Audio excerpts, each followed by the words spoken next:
I forget your history. Have you coached against UVA at I any have point? 2 times. Okay. What is that like going back to Scott Stadium, and what do you think it'll be like this week? The first couple times it was pretty surreal. I was younger in my coaching career, so I hadn't left, too far removed from there. But right now it's about us. It's about the guys in that room that I coach and that I pour into every day. Blacksburg has been amazing to me, the fan base and the community. So we're gonna do everything to go 1-0 this week. You still pretty close to people at UVA? Yeah, yeah. The linebackers coach is a good friend of mine, and we played together, and just have some extended family in the area. So it's all family until Saturday. What is it? Have they friends of yours forgiven you for coming to Tech at this point? I don't know how to phrase that exactly. Yeah, I don't know if forgiving me is the right word. More of an understanding. It's kind of like pickup basketball, man. Like I'm just playing on the other team right now, and they understand this is a business. And like I mentioned, I couldn't be more grateful to be here in Blacksburg and be coaching for Virginia Tech. Coach Pryde's been awesome. The staff has been great. I've learned a lot. My family loves it here, and this community pours into the football program. Have you been to the grounds since last November shooting? I have not. What's that going to be like this upcoming weekend, knowing your history there and knowing what that community went through? Emotional. Emotional. I think it's just what they've been through over the past year.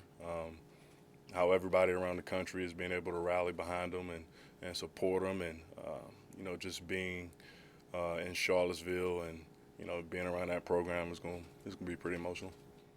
You got to carry the flag out, the UVA flag out last year against Liberty. Did that help in that process for you, knowing how close you are with that community?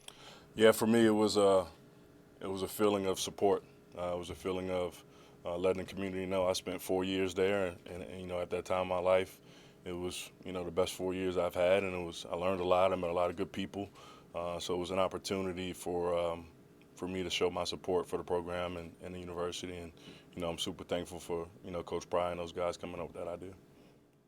Are any of your former teammates going to be there this weekend, or have you touched base with any of them? And what are those conversations like this week, knowing I'm a Hokie this week, even though my degree says I'm from UVA? Yeah, I'm staying pretty low key this week. I'm like I said, the focus is on us.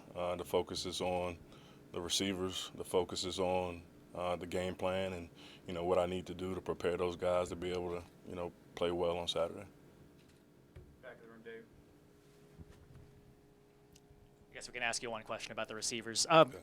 When you look at the season as a whole, how much different or maybe more improved has that wide receiver room been? I mean, we started out the year with Grant Wells at quarterback, and then you developed some chemistry there with Kyron there. So how much has it changed? Those guys are playing confident. Those guys are selfless.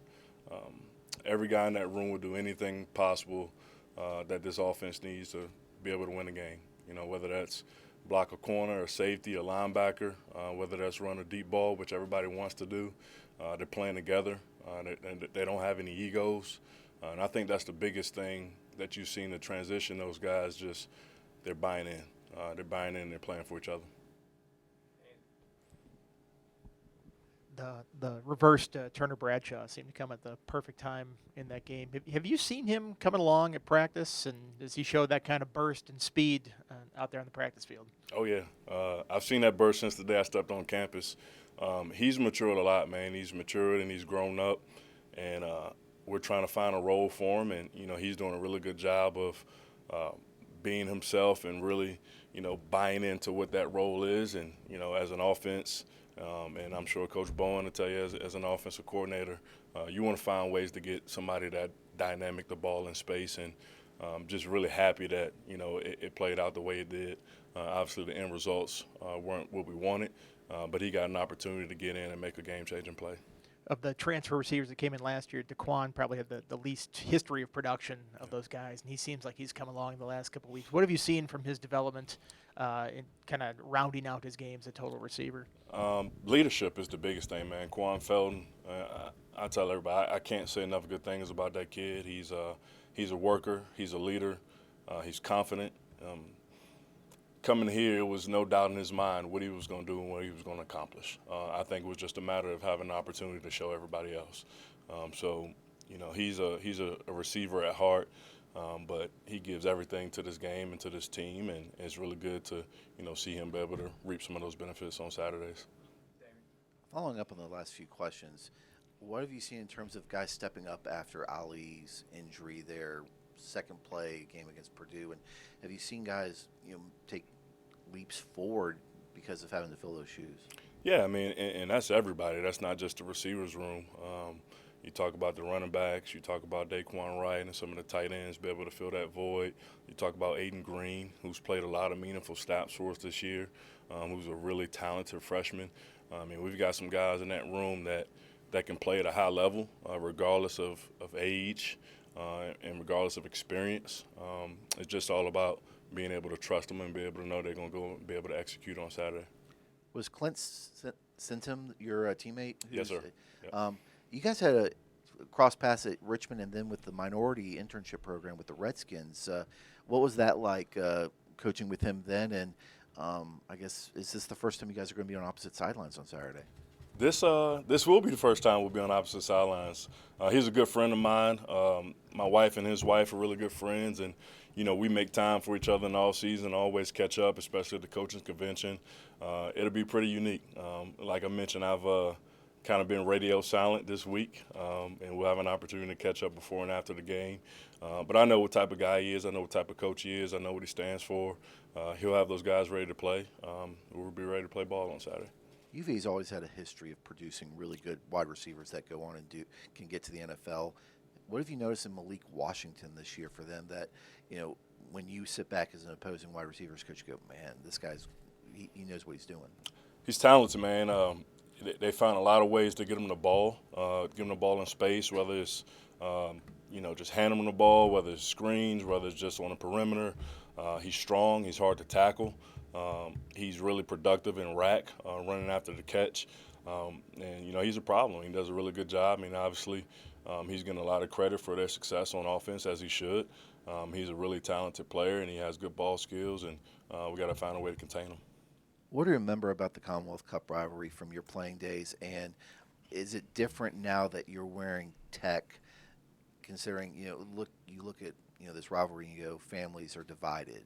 You have players whose parents may have gone to UVA and they went to tech, and vice versa. And what are your memories from that, and what do you think about the rivalry and where it stacks up in terms of, you know, pure college football? I honestly think it's one of the best rivalries in college football. Growing up in the state, playing in the state, when I came out of high school, it was you went to Virginia Tech, and we knew each other. We played against each other in high school. We both had friends on the opposing sidelines, and obviously one of my best friends graduated from here, Dwayne Brown. We went through the whole recruiting process together. Always a good friendship off the field, but when we're on the field between the lines, each university is trying to win.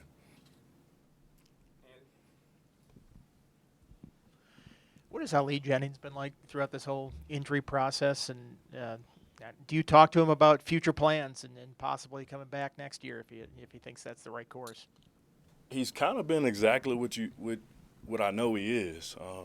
He's confident. He's a leader. Probably getting him back after his surgery in the meeting rooms and lifting on the travel roster was one of the best things that happened for some of those younger guys. Just being able to offer advice during the game, you know, before the game. I mean, the guy's just played a lot of football, and he's really talented. But I think his biggest attribute he's been able to bring to us is just his character and his leadership. Especially, you know, even the older guys. I mean, even Quan Felton and Jay Lane being able to bounce ideas off of each other during the game. We haven't spoken detail about, you know, his future plans. It's kind of one of those things where I'm going to let him get his thoughts together, and, you know, we'll sit down and talk after this weekend. Did you put the hardcore press on him? I imagine you have a plan in your mind to probably try to get him to come back. I've got a pretty good plan in my mind. All right, let's go to Zoom for a couple. On Zoom, please use the raise hand feature again to ask questions, and we'll start with Colby, please. Coach, we just talked to Coach Pry, and he mentioned the importance of developing high school talent. How have you seen the development of guys like Chance Fitzgerald, Takai Heath? They just sort of come along with the older guys in that room getting a lot of run. How have you seen them grow this year?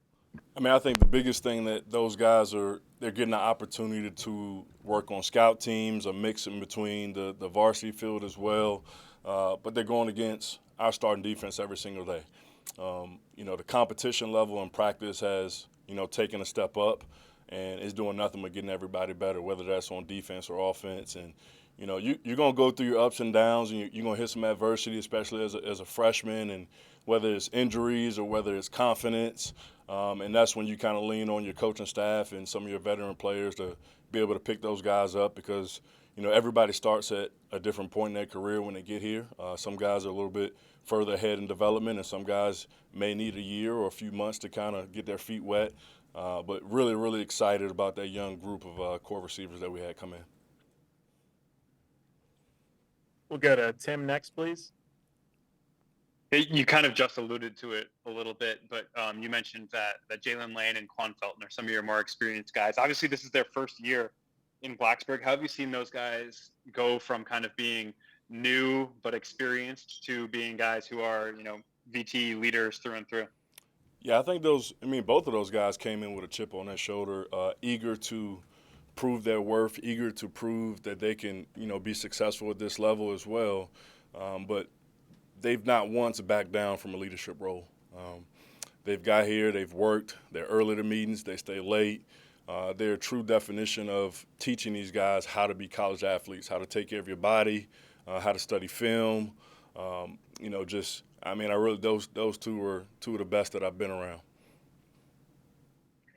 And then over the course of this season, obviously you came in expecting a pretty big role for Ali. We've talked about what he's done in the time since, but how have you seen, especially guys like Quan and Lane, step up on the field and kind of fill that on-field void that you left? Yes, it's the next up mentality. Injuries are going to happen. It's a part of the game.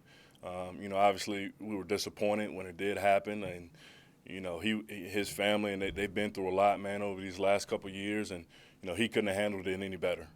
Just as far as being encouraging, as far as being an ultimate teammate, being around these guys day in and day out.